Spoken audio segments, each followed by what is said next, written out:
असल मेरे मियाँ ने ते साल हो गया फौत होए नूं ते मेरा करन कमावन वाला कोई नहीं है। छोटे छोटे बच्चे हैं। मेरी बांह दा मसला है, मेरे को कारोबार नहीं होंदा मेरे को। मैं एक जनी करन वाली हाँ ते निक्के निक्के बच्चे हैं ते टाइम की होया खड़ा है ते मेरे को किसी को लै लू ते पका ते बच्चियां नूं देंदी पई हाँ। एक दा टाइम होया खड़ा, मेरे को इन्नी गुंजाइश नहीं कि मैं बच्चियां नूं पका ते खवा लवां सुबह नाल। SBS तुहाडी मेहरबानी, तुहाडा शुक्रिया। तुहाडे तरफों मां रमज़ान शरीफ का सौदा मेरे को पहुँचाया।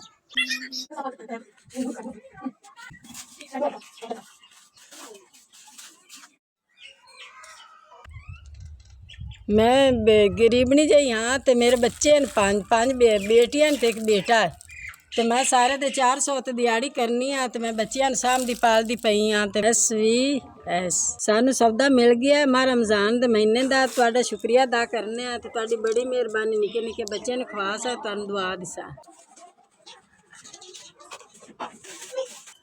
हालात खराब हैं। अपनी आलमा दी 500 रुपये दिहाड़ी पूरी नहीं पाउंदी है कि जनिया टब्बर बंदियां दा साईं मेरा काम नहीं करता।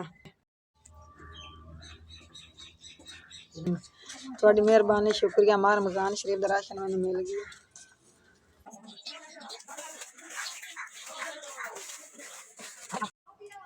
अस्सलाम वालेकुम। है मेरे 2 छोटे छोटे बच्चे हैं, मैं काम पे जाती हूँ, अभी छुट्टी हुई है, घर पे आई हूँ। हमारा रमज़ान शरीफ का मैंने राशन मिला, असी भी रोज़े रख सकता हूँ। दुआ जिसे अल्लाह पाक तने तो ही गणा देवे।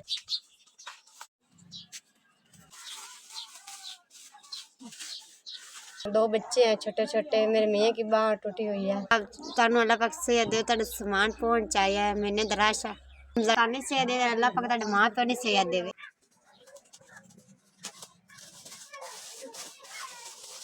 निक्के निक्के 2 बच्चियां जी, मैं काम ते जानी हाँ जी।